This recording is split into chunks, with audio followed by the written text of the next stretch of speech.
I was reading Matthew and I came across the Matthew chapter 24, verse 34. Yeah, so, And yeah, this generation shall not pass away until they see the signs. yes, All right. That's a is classic text. So he's referring to Matthew 24:34. This generation shall not pass away until they see all these signs fulfilled. Yep, okay, that one I'm aware of. So what's the problem? I know what the problem is. But hold on, that generation died and Japheth didn't return. What happened, man? Is this a false prophecy? What happened to Japheth? Is that the question? yeah. All right, Sarah, take it easy. You'll be coming up, Sarah. Take it easy. All right, now, the problem with this text is that people assume Matthew 24 is referring to a second coming. Now, guys, I need you to listen and learn. Orthodox Androx, the reason why I'm roasting you is because I'm trying to roast the fat off of you so you have a flat stomach instead of having love handles like me that nobody loves to handle. So I'm shish kebabbing you, brother, so you can be lean meat. Lean. All right. Now, the problem is, I need you guys to listen. The problem is, this you're going to learn, people assume Matthew 24 is about the second coming. Now, can you make a case that part of the prophecy is about the second coming? Yes. The problem with that is every time you see the word generation used in Matthew, it's always referring to Jesus's generation. You with me there? Okay. If you look at some of the ancient commentaries, you will see that you'll find even early Christians taking Matthew 24 to refer to the Lord coming to destroy Jerusalem and the temple and ending the Old Testament era with the destruction of Jerusalem temple. And it's not about his return to the earth. Because what is the context of Matthew 24? Well, the context begins here. You ready? Yeah. So guys, listen, this is called the partial preterist view. Partial preterist is a view held by many early Christians. What it means is some of the prophecies you think are future were actually about Christ coming to destroy Jerusalem and the temple, ending the Old Testament era, ending the need for the temple, right? Ushering in the church. Okay, you with me there? Yeah. I have posts on that. So that's called partial preterism, meaning that you believe some of these prophecies are about the Lord destroying Jerusalem while still affirming he will return physically, bodily to judge the living and dead. But Matthew 24 is not about it. This was a view held by many Christians in the early centuries, and it's the view I hold. So this interpretation shows there's no problem. Here, let me show you what the context is. Okay, I need you to listen, guys. And by the way, you'll find even among the Orthodox camp championing this view. For example, Jay Dyer, he's a partial preterist, and I agree with him on that. Jay Dyer. By the way, for the record, I still love that guy. You guys think maybe I dislike him? No, Jay's still one of my favorite guys. I love the dude. So I make fun of people I like. So I'm going to start making fun of you if you want me to like you. But anyway, Jay Dyer holds this view as well. It's called partial preterism, and I've heard him argue this same view. So it's not unique to me. It's not unique to Protestantism. It's a view found in the early Christian writings. Okay, everyone with me there? So what's the evidence that Matthew 24 is about Christ coming to destroy Jerusalem and the temple, not him returning to the earth physically? Well, the context. Okay, everyone with me there? Let's begin and focus, please. Yeah, Paulie, just wait, dude. Wait your turn. And hold on. But please, guys, listen and learn your faith, because this is one of the objections brought up by Muslims and atheists. All right. Jerusalem, Jerusalem, who kills the prophets and stones those who are sent to her, how often I wanted to gather your children together, the way a hen gathers her chicks under her wings, and you do not want it. Behold, your house is being left to you desolate. For I say to you, from now on, you will not see me until you say, blessed is he who comes in the name of the Lord. So what is Christ going to do because of the Jewish rejection of him? What is he going to do? Leave the house desolate. What house? What do you think he's talking about? The Think house about it. of What worship? house? Say it again. The house of worship? Yeah, what house of worship is in Jerusalem? The temple? You got it. And guess what? I told you I'm slow. No, sorry, brother.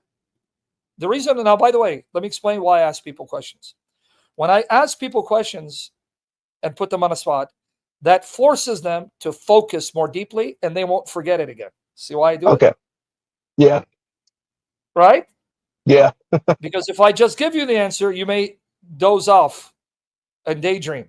But if I'm asking you, you will be all the more focused and you'll make every effort to listen because now you're intimidated. See, that's why I do it. People wonder why I do it. That's why I do it, guys. I drill you and ask you questions because that will force you now to listen. And once you understand, you won't forget. And you think I'm a jerk, and you'd be right, but for other reasons. Anyway, you want proof that the house is the temple? Just go to the next chapter, dude. Matthew 24. And what's it about? And remember, there are no chapter divisions in the Greek manuscripts. And coming out from the temple. Oh. Say that again. What did you say? I just chuckled because you said Right there's there. no chapter divisions, and it's literally the next verse. Right? Shoot, man. I ain't as dumb as I look. Jesus was going along, and his disciples came up to point the temple buildings to him. And he answered and said to them, do you not see all these things? Truly I say to you, not one stone here will be left upon another, which will not be torn down. So what's the context? Well, I gotta read it again. Yeah. Don't Told you skip. I'm slow. And he answered and said to them, do you not see all these things? Truly I say to you, not one stone here will be left upon another, which will not be torn down. So he's talking about the destruction of the temple. Oh, that's Matthew 24? Yeah. Now watch. Now, as he was sitting on the Mount of Olives, the disciples came to him privately saying, tell us, when will these things happen? What will happen? Destruction temple, right? Mm-hmm. And what will be the sign of your coming in the end of the age? What age? This is where people get confused. Notice the sign of your coming. How will we decipher you have come to destroy the temple? And he says, here are the signs. And he gives you the signs, right? Yeah. And now he gives you signs. Signs for what? They're asking him, when will this happen? What will happen? You just said the temple buildings will be destroyed. Not one stone will be left on another. When? And what will be the sign that you've come to end this age? The age he's talking about is the end of the Old Testament era, the Old Testament age, period. Because when God destroyed the temple and Jerusalem, that was a sign for the Jews in the world. He's done with Jerusalem and the temple. It's over. In other words, God no longer works covenantally through Israel and no longer is to be found in the temple of Jerusalem. That age is done and over with. Right. So notice, and then he gives you the signs. He goes, all right, here's what's going to happen. And he gives you the signs. I'm not going to go through all the signs, right? Right. Rumors, don't worry, Jesus talks. You still got a lot more coming. Then they will deliver you to tribulation, will kill you. Is that what happened to the apostles? Yes. And other disciples. Now, here's where they're going to catch you, though. Hold on, brother. And this gospel of the kingdom shall be proclaimed the whole world as a witness to all the nations.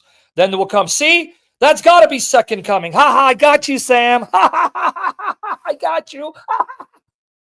Okay. So what will be the objection? Rejecting my interpretation, which is not mine, that this is referring to destruction of Jerusalem? Here. Hold on, buddy.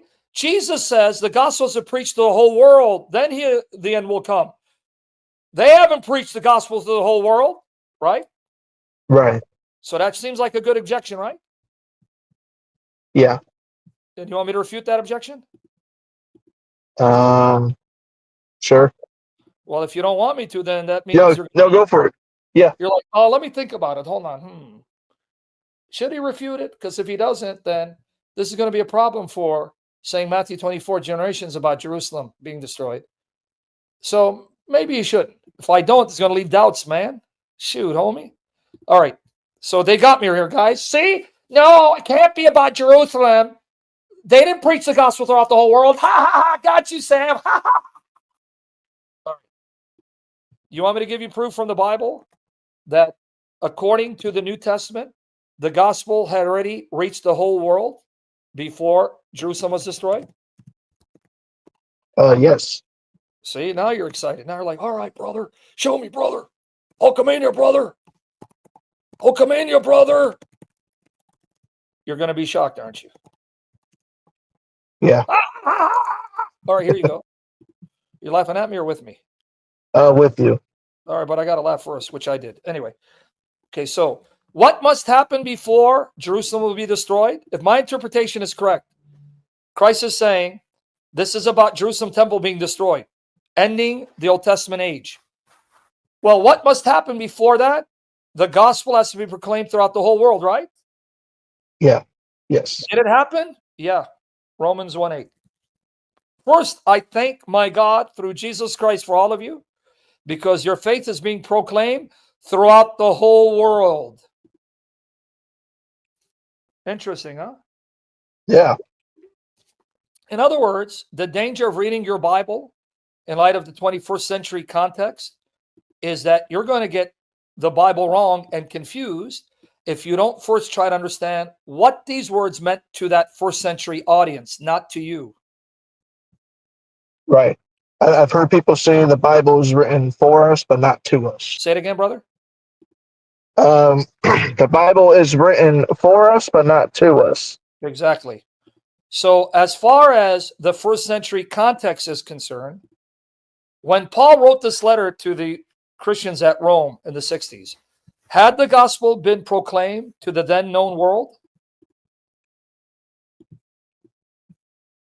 In Romans, yes. And he's saying the faith of the Romans has been announced throughout the whole world. Yeah. So that means the whole world had heard about Christians and heard the gospel, right? Yeah. So was that condition already met before 70 AD? It would, yeah. Yeah, see, yeah, that's right. And still, here, more proof. Speaking about the gospel being preached, look at here. Watch here. Romans 10, 17, 18. So faith comes from hearing, and hearing by the word of Christ. But I say, have they never heard? On the contrary, they have. Their voice has gone out into all the earth, and their Wow. words to the ends of the world. So, according to Paul, did the whole world hear the gospel before 70 AD? Yeah. All right, so you got it here? Oh, okay. Yeah. Not you, dude. I'm not cussing you out. You see choice, huh? All right, you see that? Yes. Exactly. Okay. I see. All right, so that condition is already met, right? Yeah. Okay, still maybe you're not convinced. Writing to the Colossians. Because here, Colossians 1, 5-6, because of the hope laid up for you in heaven, of which you previously heard in the word of truth, the gospel, watch, which has come to you, just as in all the world. Also, it is constantly bearing fruit and multiplying. So the gospel was already preached throughout the world, and it's bearing fruit, and it's increasing. Interesting. Okay. You got it? Yeah. You got it there. All right, well, let's continue. All right. Just as it has been doing in you also since the day you heard and understood the grace of God and truth. How about here? Colossians 1, 22, 23. Watch 23, but here, now watch here. Colossians 1, 22, 23. But now he reconciled in the body of his flesh through death, in order to present you before him holy and blameless and beyond reproach. If indeed you continue in the faith, firmly grounded and steadfast. Notice conditional, guys. No one saved, always saved, folks. If you continue, remain faithful, then you'll be glorified. If you remain steadfast, not moved away from the hope of the gospel, which you have heard, which was proclaimed in all creation under heaven, and of which I, Paul, was made a minister. So all creation under heaven already heard the gospel at that time? Interesting. And I like how that also refutes the once saved, always saved. Right? So you got it? Yeah. Okay. Did that condition where Jesus says that the gospel of the kingdom must be preached throughout the whole world first before Jerusalem was to be destroyed. Was that already met? It looks like it. Well, I mean, it's black and white, right? Yeah. So that means no one can use Matthew 24:14 to show, no, it's about the end of the age and Christ's return to the earth.